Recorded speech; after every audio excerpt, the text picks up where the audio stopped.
Spicing up the work, Trace. Workplace spiciness. You got to make it a little spicy for the clients. You don't want a boring old place. Not only that, but also, how do we spice up the work itself? Let's say you're a nail tech and you need a little spicing up, Trace. And you're like, the boring, same old stuff I've been doing 15 years. Yeah, it works, but you're getting burnt out. So I got a couple questions for you. You're so aggressive. I know. I'm feeling it today, Tracy. This is a spicy edition of our Biz Talk. So I'm a little spicy today. Watch out. Watch out. Watch out. Ooh. Watch out. Spicy. Little shimmy. Little shimmy. Little shimmy. Spice it up. Okay, we're going to stop. Let's get into the conversation here. First of all, I want to talk about spicing up the work. I think that's more important, right? I think it's more often that someone is used to doing the same kind of sets with the same clients. You were in that situation at one time, doing pink and whites. You had a successful business. Yep. Nobody wanted any nail art. But how can we spice up our sets of nails without thinking that I have to be, this insane artist, but I want to spice it up, and I want my clients don't want it, but you still want to spice it up. You need it. Yeah. How do you do that? So when I switched to art from just pink and whites, that wasn't because people wanted it at the time. You needed it. I was so bored out of my mind, and it was not enjoyable. And if I had to do another pink and white, someone was going to get hurt. So how do you get people to switch? I had to spice up my own sets with glitter and color and things like that. Did you literally honestly, all of your clients were pink and whites? Like all of them? All of them. It was pink and white or polish on top. Yeah. That was it. It was pink and white, and maybe they do a polish. Yeah, it wasn't, nude sets weren't even really a thing then. It was most people at that time got pink and whites. So maybe today the comparable would be if somebody's doing just nude, different versions of beiges and pinks but nude with maybe a polish on top. And there's nothing wrong with it if you have a clientele and all that, but sometimes you need to make a change for yourself. Right. And then sometimes you need to make a change because trends change. Of course. Pink and whites went out. Now, if I hadn't made that change, what was I going to do? Yeah, exactly. You have to keep up. So spicing up your work also keeps you on trend in it. And I think we've, talked about this before. Some people are like, well, I've been doing this forever. I have a full clientele. Well, people start moving. They slowly start dropping off. Why all of a sudden my book's not full? Yeah. Well, you made the decision that you're not going to spice up your work. And that change is it's like you almost don't notice. It's like one client and then a couple months later, another client. 3 years down the road, you're like, you don't even know what happened because it's so slow. Yeah, it was like, overnight. It seems like, but it wasn't. It was a slow drop off. Right. And you can give excuses away like, oh, well, they moved. That's legit. Oh, I don't know what happened to them. They must have moved. Yeah. You just start, she's as a salon hopper anyway. She just went somewhere else because of her schedule. You start making these excuses, but you really have to take a look in the mirror. And I've seen this. I had a old salon owner. She did this. She where that happened.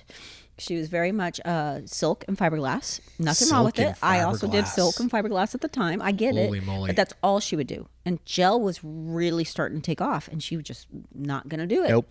Can't teach an old dog new tricks. Right. That was her thing. What happened? She ended up selling her salon, and she went to banking. What happened after that?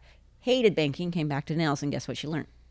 Nail art or Nail other art things. and gel. Gel. Yeah. So, she yes, you can teach an old dog new tricks. You have to stay on top of it because it will happen. And I've given the example of a restaurant. Could be the hottest restaurant, hottest club in LA, right? Everybody's going to it. They make no changes. They don't make it interesting. It's the same place you walk into time after time. It's not going to be the hottest club or the hottest restaurant in a couple of years. So that's like 99.9% of situations, right? I mean, there's obviously very few things that you don't want them to change. But it's so like I'm gonna say this, but like In-N-Out Burger, I don't never want it to change. I know we don't have to talk about it. We don't have to go down this rabbit hole. Okay. But I don't want that to change. Like I don't want new burgers on the menu classics. for there. There's classics, but it's rare. Yeah. Right. 99.9% of the time, you have to adjust to the trend. So, how can somebody spice up their sets right now? Let's say they're doing nudes. It's beautiful.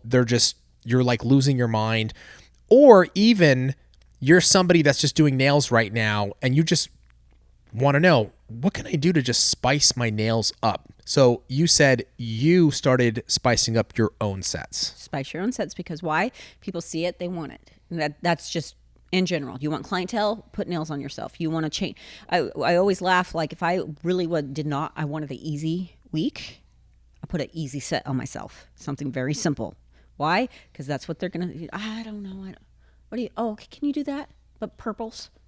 No problem. You need a little bit more money that week. You do a little more complicated set on yourself, and people want it. They see it, they like it, they want it. I had a very conservative person, turtlenecks up to here, super sweet, talked very low, very sweet, and she was pink and white. She did not like to stand out in any form. And one day I'm wearing neon pinks, yellows, black impressioned with neons. And she's like, I think I want that. No. Yeah. I'm like, her name was Cindy. Super sweet. I can say a name of a person I like. Super sweet. And I actually remember her name. I'm impressed with myself. That's actually impressive. Cindy, are you sure? Because I'm thinking she's going to not like it. And this is all in acrylic, so it's not like just an easy removal. Are you sure? Yeah, I want to try it. We did it. She never went back. No way. Art the rest of the time. Why? She saw it on me. Yeah. So that's how you get people to spice it up themselves. How underrated, I think this is hugely underrated, doing sets, actually taking the time to make your sets pop. Yeah. That is the way to guide clients in a direction, not by telling them, not by, you can show them other sets. I mean, of course that all helps, Instagram, social media.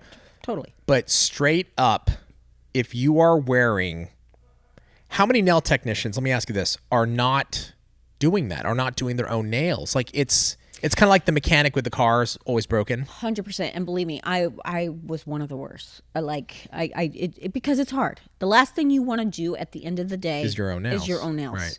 And it takes time, and you get distracted, and all these things. But you have to make, even now, I mean, my nails are plain, but there was a point that I really wasn't keeping them up here. And I'm like, you know what, Tracy, be a stinking adult. Grow up. Who wants to do that? Nobody wants to do that. But it is vital to, and especially if you want to guide your clients, it's the only way to guide them in that form. Yeah. If you are a nail technician and this is your job, this is your career, this is your business, I think it should be mandatory for all nail techs. You must. You've got to have your nails, they've got to pop. And again, I think it's super underrated. We see it on Twitch every day. Like, oh my God, people are asking about my nails. I wear my nails.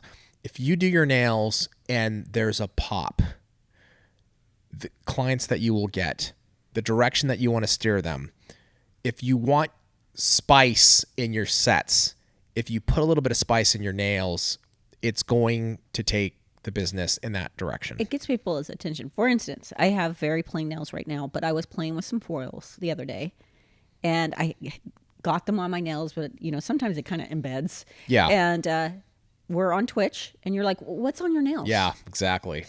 I'm like, it just happens to be, and they were just little, but it caught your eye. It catches my eye. Catches your eye. 100%. So, and you could take, take those conservative clients with a little glitter or a little something. And if you have that, they're like, oh, that's not so bad. You can baby feed it to them. So what are some ways now? I mean, we know that the sort of the strategy is for you to do it yourself, to spice up your own. But what are ways that you can spice up your nails? It doesn't have to be aggressively high-end art, because I'm never going to do that. It's not my thing. I just suck at it, people. But that foil, it caught your eye. Glitter, it catches your eye. Color combo. Make yourself a specialist in color, whatever it is. Or, your dimensional nails are, look at Melissa. She's the dimension queen. Yep. Everybody knows her for it, and it's beautiful. And it's art that everybody can do, So are you pushing your limits, And let's say this, Habib. If I was starting new and high art was the only thing people want, guess what Tracy's going to have to learn? So there are points of things like that. But, in this day and age, people like a mix of everything. So you can take a nude set and make it look beautiful by just doing an iridescent glitter press to it, So try pushing your limits, try taking, have fun. Yeah. I think spicing up just means I'm having a little fun. The way that I think about sort of spicing up nails almost, or adding a little bit of something to it, like it doesn't have to be so complex. I think about even clothes or music. Some of the best songs are kind of simple with a little bit of, a little spice to it. You get into like super complex artsy jazz. Like I understand it and I can appreciate it. But the rest of the world is like, what the hell is going on? Sometimes it's overwhelming. It's like, insane. Oh, okay, I was into it for 2 seconds. Exactly. Yeah. The technique that goes into that, these musicians are incredible, but to actually comprehend and understand it, and it sounds like a bunch of nonsense to most people. But then you take like a beautiful song with just a simple rhythm and melodies it's like the glitter and the color combo, Simple additions can spice a song up just the right amount. I don't know if you've seen this trend, and y'all steal this because I want to see it. I've been thinking about doing this, twisting it to nails, but it's a fashion thing right now. And it's all, I forget what the saying is. What if they saw you again and you were just better? And basically it's someone's just wearing jeans and a top that's stuck out. And then all of a sudden it clips. It's like the shirt's tucked in. Then it's jewelry. Then it's earrings. Then it's sunglasses. Then it's purse across. And it's like, that's the better version. What did they change? The outfit's the same. The base is the same. But they gave it spice. And that pulled everything together. And it made it better. I want to see that in nails. I want to see some nude nails and then like, some stuff on the table and then like just start pops of like the design as it gets better. And it can be very simple. It's amazing what a necklace can do to an outfit. Right. Same with nails. Right. A little bit of glitter. Color combinations is everything. Yeah. I would argue that it's the most important, because you can have insane intricacies in art, but if it's the color combo is off, that you that's all you see. Yeah, even high art, the colors need to make sense. Has to. Yeah. Like the colors have to work. So start there, right? Like you can go onto YouTube and learn color theory. You can learn color theory, or if we tell people all the time, because I think people feel guilty doing it. They feel like it's not theirs. Go on our page. Yes, that's what it's for. Yes. Look at the color combinations that we're sharing with you. Do that. Look at the glitter mixes we're doing. Do that. Once you get in it and start, you'll pick it up. For sure. Your eye will start getting better and better for it, where you don't need that help. But that's what it's for. Yeah, 100%. So it's not cheating if it works. Exactly. So, in summary, if you are just dragging in your nail career, been doing this for a long time, or if you're just somebody that's looking to spice it up, you can take these pointers and easily add them into your service, but the number one thing is you got to start with you. Do it there, show your clients, get them moving in that direction, start to guide the clients, and that's ultimately the way to do it, correct? Absolutely. Thank you, Tracy. Subscribe channel now. Subscribe channel now. Subscribe channel now. Subscribe to the channel.